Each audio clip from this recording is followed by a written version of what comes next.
E aí galera, tudo bem com vocês? Professor Caetano, Física. Hoje nós vamos ver uma videoaula aí sobre dilatação linear. Mas antes eu queria mandar um recado para vocês. Primeiro recado, gente, é o seguinte. Fiquem firmes aí, seguindo as orientações das autoridades sobre a quarentena, se mantendo no isolamento, certo? E tendo fé em Deus que essa quarentena ela vai passar. O segundo recado que eu queria dar para vocês é que vocês vai na descrição do meu canal, aí embaixo aqui, aí você dá um like nesse vídeo e se inscreve no meu canal, valeu? Isso vai me dar motivação para continuar fazendo as aulas para vocês, tá bom? E ajuda aí a família MBM. Família MBM cada vez mais saudável, mais poderosa, né? Graças a Deus, tudo em paz, todo mundo enfrentando essa quarentena com saúde. Vamos em frente. Física, dilatação linear, professor Caetano, foco na aprendizagem. Galera, é o seguinte, dilatação linear. O que é essa dilatação linear?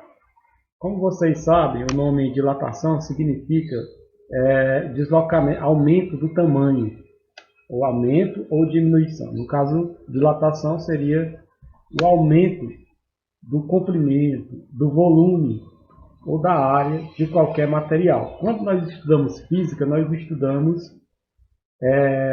os materiais, a natureza e tudo aquilo que que o homem utiliza para a transformação, para a tecnologia, para a indústria. Então, todo o comportamento das substâncias e dos materiais é de interesse da física, né? Assim como os movimentos também é de interesse da física. Então nós vamos iniciar aqui o nosso assunto vendo dilatação linear. Vamos ver aqui algumas imagens. A primeira imagem que vocês estão vendo aí é de uma ponte, né? Aí vocês veem aqui essa brecha, vamos dizer assim, essa flecha, vamos dizer assim. E aí eu pergunto para vocês, o que é isso? Essa ponte está rachada? Isso é uma fissura? O que vocês acham que é isso aí? Gente, isso daqui não é um defeito na ponte. Isso não é exatamente um defeito. Os blocos que montam, que seguram as pontes, eles precisam manter uma distância um do outro. Por quê? Certo? Por quê? A gente chama isso de junção, né? É a junção de dilatação aqui dos dois blocos, certo? As juntas de dilatação, melhor dizendo. Vamos aqui para um outro exemplo. Aqui vocês veem aqui o piso de uma ponte, né? E ele tem essas treliças aqui, ó. As treliçazinhas que vão se unir aí, dando um espaço entre o bloco e o outro, permitindo aí que a ponte mantenha esse distanciamento aí necessário entre um bloco e outro, certo? Isso aí também é comum nas BR, naquelas grandes pontes que a gente vê nas BR, né? Muito bem, são as juntas de dilatação. Aqui você vê outro exemplo de junta de dilatação, certo? De uma ponte. E aqui você vê um espaçamento entre um trilho e outro, de um trem, certo? Também necessário, né? Porque os materiais se dilatam. E como é que os materiais se dilatam, gente? Os materiais se dilatam com o calor, com a transferência de calor e com o aumento da temperatura, certo? Ao aumentar a temperatura de um corpo, como vocês sabem, as moléculas começam a vibrarem muito, certo? O movimento molecular das moléculas, dos átomos aumentam e o material começa a dilatar, certo? E aí vocês vê um exemplo aí, né, de um trilho de trem que está todo enroscado. Por que isso aconteceu? Porque os engenheiros ou quem projetou essa estrada aqui, esse trilho desse trem, não levou em consideração o poder da dilatação do material. E aí, com o aumento ou a variação da temperatura, o trilho ele se torceu devido essa dilatação, certo? Então isso aí é um exemplo clássico aí de uma dilatação linear, que é o nosso assunto aqui da nossa videoaula, beleza? E aí outro exemplo de dilatação linear, você tem os fios dos potes, né? Eles têm aí essa folga, né, entre um fio e outro, né? Não são esticados, né? Muita gente pode perguntar, puxa, mas por que essa folga? Daria até para economizar quantidade de fio se não deixasse essa folga, né? Se fosse tudo esticadinho, mas não pode, né? Porque com o aumento da temperatura, o fio começa a se dilatar. Então é necessário deixar essa folga. Assim que como a diminuição da temperatura, o fio ele se contrai, entendeu? Ele se contrai e aí na contração do fio pode acontecer aí o deslocamento dos postes, né? E acontecer aí um problema sério, beleza? Então essas são as imagens aí para a gente introduzir o assunto de dilatação térmica para vocês. Vamos continuar aqui, beleza? O que é que vocês estão vendo aí na tela, gente? Vocês estão vendo uma barra de ferro, né? Pode ser ferro, alumínio, aço. Você vê aqui essa barra de ferro. E aí nós vamos fazer um experimento. Nós vamos aquecer essa barra de ferro e vamos ver o que é que acontece. E aí quando eu aqueço essa barra de ferro, ela começa a esquentar, né? E aí eu pego e começo a medir a temperatura inicial. Antes dela aquecer bastante, eu começo logo aqui a medir a temperatura e também meço o comprimento. Esse comprimento inicial eu vou chamar ele de LI. Então vamos lá, pessoal. Primeiro, eu meço antes dele esquentar muito. Aqui não está muito quente não, está começando agora, tá bom? Eu meço a temperatura. Eu chamo ela de temperatura inicial. Nesse caso aqui, eu estou representando a temperatura pela letra θ, a letra grega, né? E esse I é de inicial. Essa letra grega aqui representa o T de temperatura, que é o grego, no grego. É a letra T no alfabeto grego. E esse I aqui representa inicial. Então eu tenho aqui a temperatura inicial, θI, certo? E também eu meço o comprimento inicial dessa barra de ferro, que eu chamo de LI. Estou representando o comprimento pela letra L, tá bom? LI, certo? Então, começo a aquecer ela, já sei qual é a temperatura inicial e já sei qual é o comprimento inicial dessa barra de ferro. Depois de um certo tempo aí que eu mantive ela aquecendo, eu percebo que ela aumentou de tamanho aqui. Então vamos voltar aqui só para vocês verem uma coisa, ó. Vê que ela aumentou de tamanho. Esse aumentar de tamanho aqui, gente, não é desse tamanho. Na verdade, na prática mesmo, o ferro ele não estica tanto, né? Porque aqui eu estiquei muito aqui para efeitos pedagógicos, certo? Para questão didática. Mas ele estava a uma temperatura inicial e tinha um comprimento inicial. E depois que aquecido, ele aumentou o comprimento, né? Foi para um chamado comprimento final, certo? E aí eu medi o comprimento final dele. E quando eu medi o comprimento final dele, eu também medi a temperatura final, certo? Quer dizer, professor, que a temperatura aumentou? Sim, a temperatura aumentou. Pode observar aqui, temperatura inicial e depois a temperatura aumentou, que a gente chama agora de θF, temperatura final. O comprimento final a gente chama de LF, certo? LF. E lembrando o comprimento inicial de LI. Galera, é o seguinte, essa variação do comprimento dele, a variação, gente, preste atenção. A variação do comprimento aqui, essa variaçãozinha aqui, a gente chama de dilatação linear. Por que, professor, dilatação linear? Porque o ferro, a gente leva em consideração o comprimento dele. Ele é como uma linha, né? Ele é como fosse um fio, uma linha. As dimensões deles de volume e área não são tão importantes, porque a dimensão de comprimento ela é mais significativa do que as outras dimensões. Então, como a gente está só medindo uma dimensão, quer dizer, o comprimento, a gente não está levando em consideração nem a área do ferro e nem o volume do ferro, a gente só está levando em consideração o comprimento, como se fosse uma linha, a gente chama isso de dilatação linear. Beleza? Quer dizer, então, que a dilatação linear é aquela em que aumenta somente o comprimento. A gente só considera a variação do tamanho do comprimento, certo? Então é chamado de dilatação linear. E a dilatação linear, a variação do comprimento, no caso dessa barra de ferro, é só essa medida que vai daqui para cá, certo? Essa medida aqui. Aqui era o comprimento inicial, aqui é o comprimento final, mas eu quero saber só dessa medidazinha que é o comprimento final menos o comprimento inicial. Essa medidazinha aqui é o comprimento todinho da barra, certo? Menos o comprimento inicial, eu teria isso daqui. Então isso aqui é a dilatação linear. Continuando aqui, como é que a gente calcula a dilatação linear? A dilatação linear ela é representada por essa letra aqui, delta.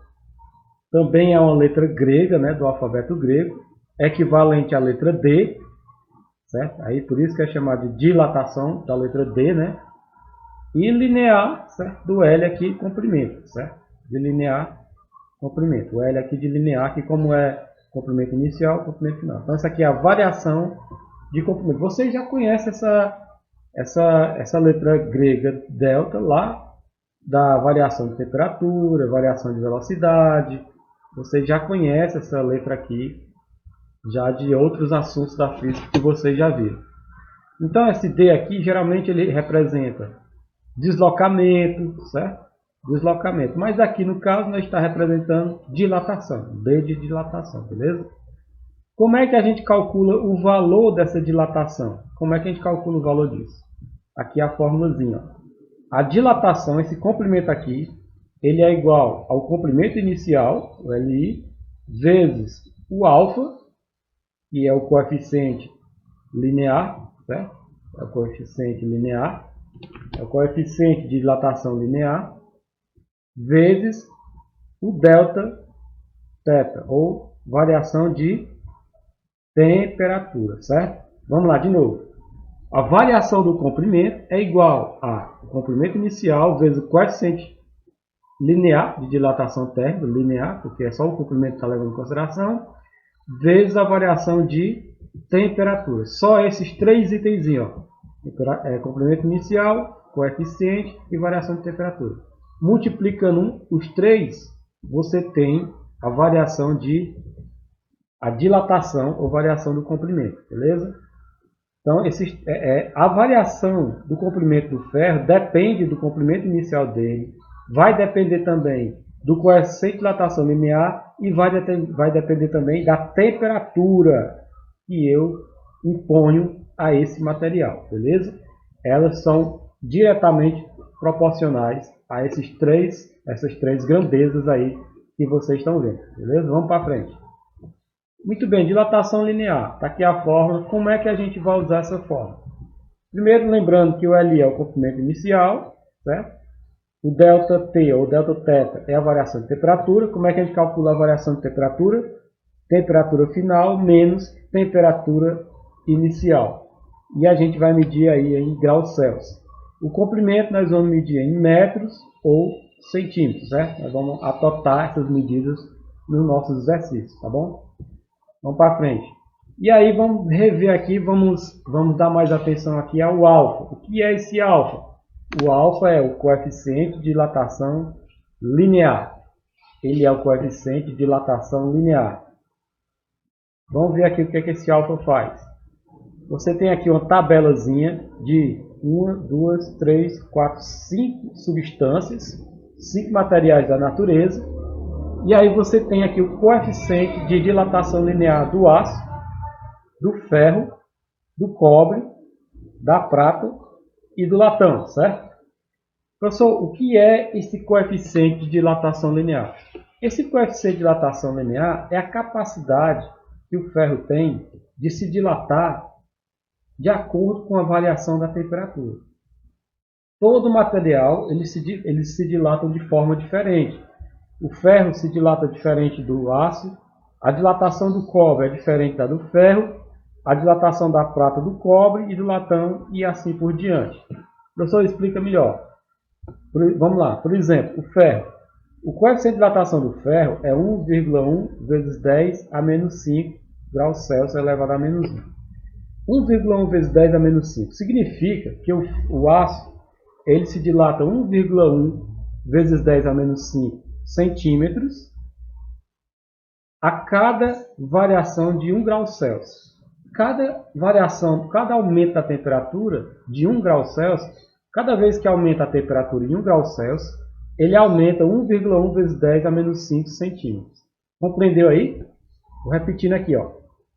A cada variação de 1 grau Celsius na temperatura, o aço, né, a cada aumento, vamos dizer assim, a cada aumento da temperatura em 1 grau Celsius, o aço aumenta 1,1 vezes 10 a menos 5 centímetros do seu tamanho. Beleza?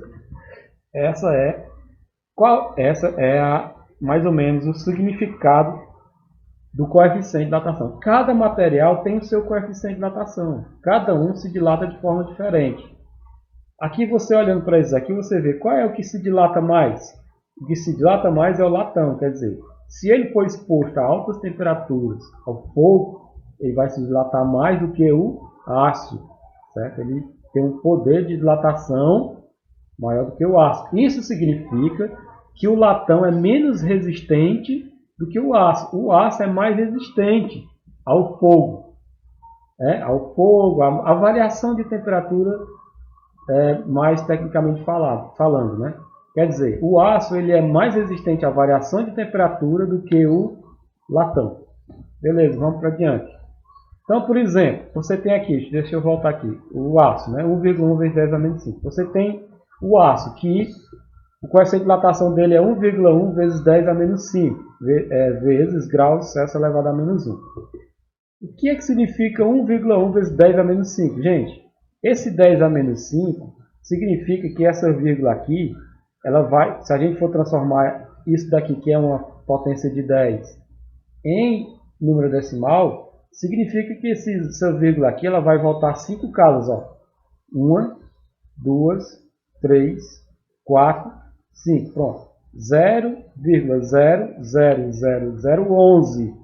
0,00011 centímetros. Professor, é muito pouco, professor. Exatamente. A cada 1 grau do aumento da temperatura, a cada 1 grau Celsius, o aço aumenta 0,00011 centímetros do seu comprimento. Ele se dilata isso daí, certo? Ficando com um novo comprimento, o comprimento vai aumentando aí de acordo com a variação da temperatura. Beleza, gente? Então você tem que saber transformar potência de 10 em decimais, muitas vezes, para poder compreender bem a questão, se você não estiver habituado à notação científica. Mas nós vamos falar sobre isso, certo?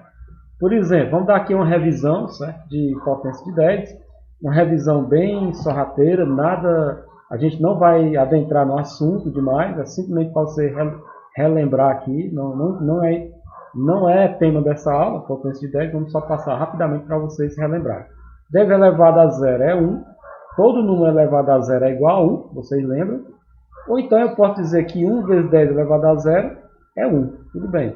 10 elevado a 1 é 10, eu posso dizer que 1 vezes 10 elevado a 1 é igual a 10. 1 vezes 10 elevado a 1 é igual a 10.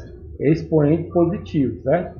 10 elevado a 2, aqui também é expoente positivo, é igual a 100. Eu posso dizer que 100 é a mesma coisa que 1 vezes 10 elevado ao quadrado, sem problema. 10 elevado ao cubo é 1000, desculpa aqui o erro, vou corrigir aqui. 10 elevado ao cubo é 1000, meu compadre. 1000.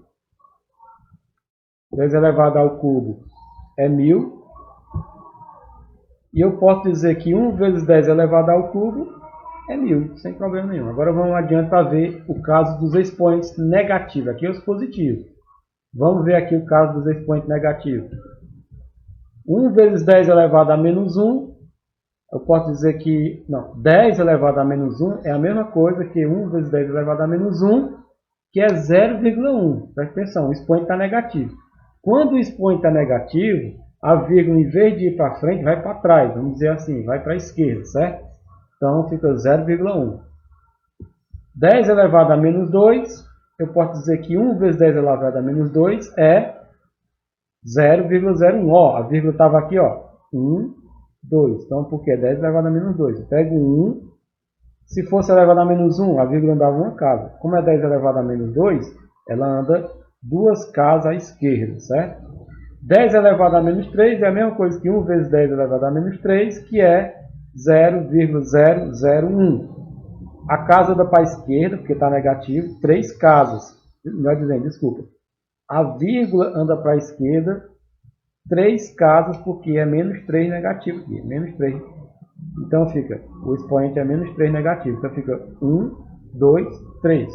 Então quando o expoente for negativo, você vai compreender simplesmente que essa vírgula ela anda para a esquerda, certo? Na hora que você for transformar de potência de 10 ou de notação científica para decimal, beleza? Vamos para frente. Então a questão 1, nós vamos já entrar aqui nos exercícios que eu passei para vocês. Ó. A questão não está igual a isso aqui, eu estou só dando um exemplo aqui como é que vocês vão fazer. Você tem 2 vezes 10 elevado a menos 5. Como é que você transforma isso na forma decimal? Represente na forma decimal. Você vai pegar o 2 aqui e andar a vírgula para a esquerda 5 casas. 1, 2, 3, 4, 5. Pronto. Você transformou 2 vezes 10 a menos 5 em decimal. Vamos lá, outro exemplo. 3 vezes 10 a menos 4. Você vai pegar o 3 aqui e a vírgula que estava aqui vai andar 4 casas à esquerda, porque o expoente é negativo.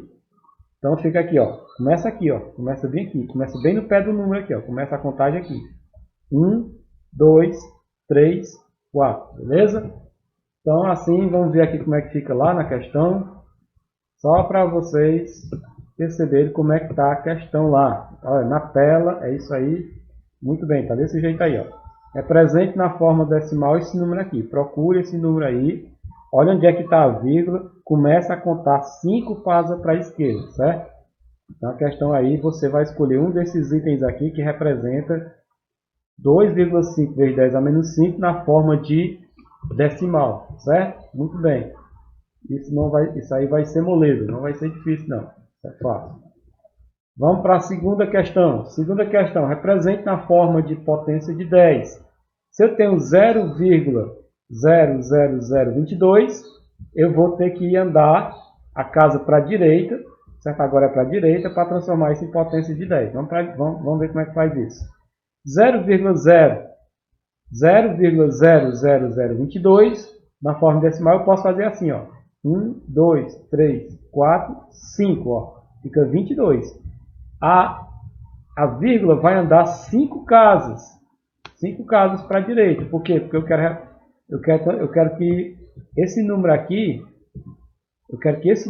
fique um número que eu me livre dessa quantidade de zeros. A intenção é diminuir esse número, essa quantidade enorme de zeros. Então, para me diminuir, eu tenho que andar essa vírgula para cá. Eu quero diminuir. A intenção da notação científica é diminuir esse excesso de zeros. Então fica 1, 2, 3, 4, 5. Pode ser assim. Aí eu posso representar dessa forma. 22 vezes 10 a menos 5, porque eu andei 5 casas. 1, 2, 3, 4, 5. É um número muito pequeno.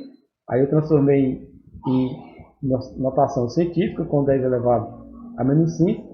Ou então eu posso deixar essa vírgula aqui, que é o mais correto, né? A maneira correta é você deixar aqui o número, a vírgula entre um número e outro. Aqui, ó. 1, 2, 3, 4. Então fica 2. A vírgula parou bem aqui, entre os números 2 e 2 aqui. Então fica 2,2 vezes 10 a menos 4. É isso aí, galera. Ó, e vocês têm essa mesma questão lá. Vocês vão fazer na tela aí para vocês. Vão ver. Aqui na tela. Pronto. Represente esse número aqui, ó. 0,00053 na forma de potência de 10.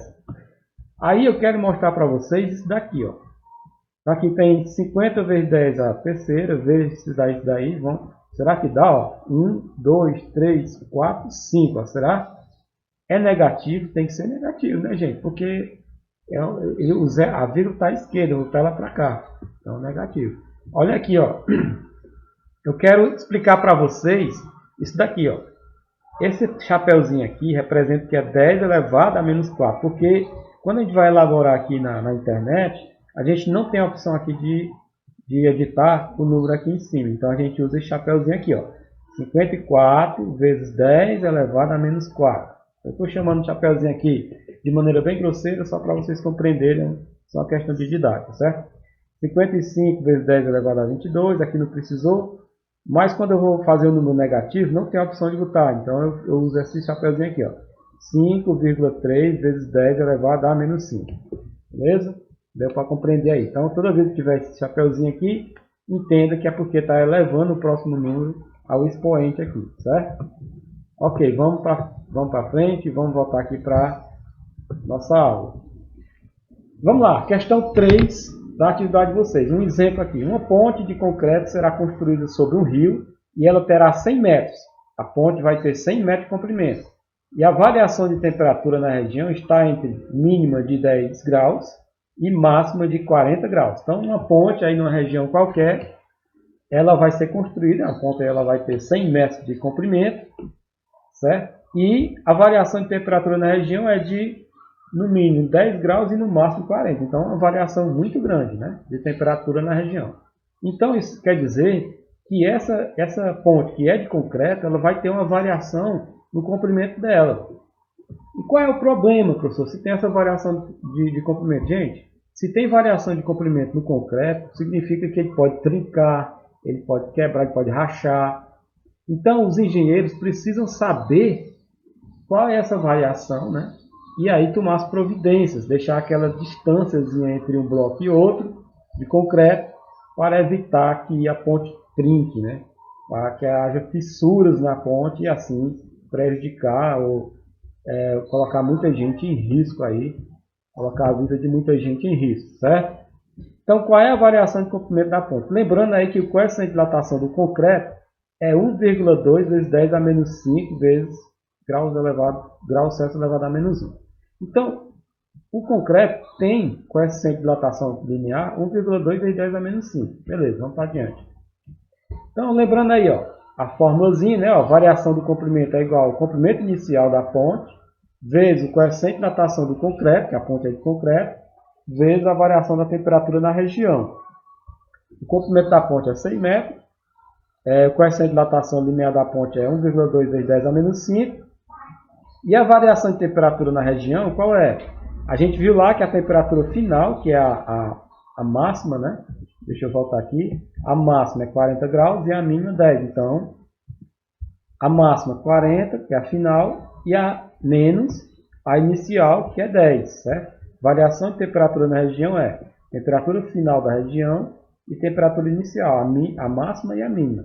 Temperatura final menos temperatura inicial. A final é 40 e a inicial é 10. Então, dá igual a 30. Essa é a variação da temperatura naquela região, certo? Então, vamos aplicar isso aqui nas fórmulas. Ó. Variação de comprimento é igual comprimento inicial da ponte, coeficiente de dilatação da ponte e variação de temperatura. Variação de comprimento é igual o comprimento inicial da ponte, 100 metros. O coeficiente de dilatação linear da ponte, 1,2 vezes 10 a menos 5. E a variação de temperatura, nós calculando, deu 30 graus. Então, o que é que eu faço aqui? Primeiro eu vou transformar esse 1,2 vezes 10 a menos 5 na forma decimal. Para quê? Para ajudar nos cálculos aqui.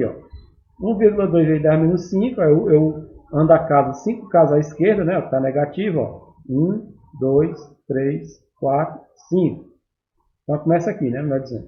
1, 2, 3, 4, 5. Então, fica 0,00012, beleza. Depois que eu transformei o que estava aqui em decimal, que estava em potência de 10 em decimal, aí eu peguei e vou multiplicar aqui este 100 por esse 30, dá 3.000. 100 vezes 30 dá 3.000.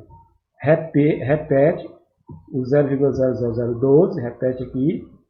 E 3.000 é a mesma coisa que 3 vezes 1.000. Por que, professor, que você decompôs o 3.000 em 3 vezes 1.000? Para ajudar aqui na multiplicação com este 0,00012.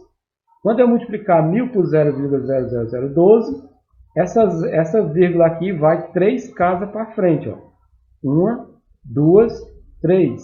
Então fica 3 vezes 0,012. Professor, por que é que onde foi? Cadê o 1.000? Sumiu o 1.000 daí? Sumiu, porque eu multipliquei por 0,00012. E quando eu multiplico 1.000 por esse número decimal aqui, como está a multiplicação, a vírgula vai para a direita. Ó. Toda vez que é uma multiplicação, a vírgula vai para a direita. Estou multiplicando 1.000 por isso aqui. Então a vírgula vai para a direita 3 casas. 1, 2, 3. Então fica 1.000 vezes 0,00012 dá 0,012. Diminuiu o tamanho bastante aqui desse monte de zero. Né? Acabou. Então fica 3 vezes 0,012. Olha, 3 vezes 12 dá 36. Então fica 0,036 metros. Quer dizer que quando a temperatura variar 30 graus, quer dizer que chegar a 40 graus lá, né? A temperatura fizer aquela variação toda, a ponte vai aumentar um pouquinho de tamanho. Ela vai dilatar 0,036 metros. Professor, quanto é 0,036 metros em centímetros? É só multiplicar por 100, porque 1 metro tem 100 centímetros. Então eu multiplico por 100. 1, 2, então dá 3,6 centímetros. Bem pequenininho. Ah, professor, 3,6 centímetros é a dilatação da ponte? Sim, a dilatação da ponte. Então é preciso deixar aquela brechazinha que a gente chama de juntas de dilatação. Só voltando aqui para vocês verem, ó, a foto, né? Vocês verem aqui, eu vou voltar aqui especialmente aqui para nós vermos aqui. Foto, ó. Pronto. É necessário, gente, ó, deixar essa abertura aqui de 3,6 centímetros na ponte para evitar que a ponte rache, para evitar que a ponte trinque, para evitar que a ponte venha a trazer prejuízos e ofereça risco aí para a população que utiliza a ponte, beleza? Compreenderam aí? Tá ok? Então vamos dar continuidade aqui, tá terminando. Muito bem. Galera, é isso aí, ó. Vou voltar aqui a questão, gente, só para voltar aqui, só para dizer para vocês o seguinte, ó. As questões... Calma aí, deixa eu só ajeitar aqui, peraí. Pronto. As questões 6, 7 e 9, a base do cálculo é exatamente igual a essa, então não preciso explicar as questões. Basta vocês entenderem como eu fiz esse cálculo aqui, que vocês vão responder a 6, a 7, a 9 com muita facilidade. Vamos dar uma olhada lá, rapidinho aqui. Vamos dar uma olhada na questão lá, a 6, a 7 e a 9. Vamos ver lá. Questão 6, ó. Basicamente, uma barra de 10 metros de alumínio, sofre uma variação de temperatura, tal, tem comprimento inicial, tem o coeficiente de dilatação linear do alumínio. Aí vocês multiplicam uns pelos outros e encontram esses valores aqui. Lembrando do chapeuzinho aqui, ó, 45 vezes 10 a menos 3. 5 vezes 10 a menos 3, certo? Só para lembrar aí que é isso aí, tá bom? A 7 é a mesma coisa, barra de ferro homogênea, aquecida, ela vai dilatar, e aí eu pergunto qual é a dilatação ocorrida, certo? E aí tem outras questões aí, mais de natureza de compreensão mesmo, se vocês vão ver, marca opções abaixo, a grandeza que não interfere na dilatação. A natureza do material, gente, a gente sabe que os diferentes materiais têm diferentes coeficientes de dilatação, certo? Só para uma dica aí para vocês. E aí vocês veem aí qual é que não tem nada a ver aí, que não interfere na dilatação do material. Tem um desses aí que não interfere. Beleza? Aqui também, ó, 9, ó, basicamente aquele mesmo cálculo que a gente ensinou aqui na aula. Aí o vidro, ó, tem alto, ele é difícil de se quebrar, o pirex, né? Porque e tal. Vocês vão pensar um pouquinho aí a respeito disso, tá bom? Gente, vamos voltar aqui. É isso aí, gente, ó, fé em Deus. Obrigado aí, valeu. Assistam a aula novamente. Não se esqueçam de ir lá no meu canal, gente, e marcar lá, dar um like lá no meu canal e se inscrever, tá bom? Vai ajudar bastante. Fé em Deus. É isso aí, quarentena não é férias. Tamo aí, família MBM. Valeu, fui!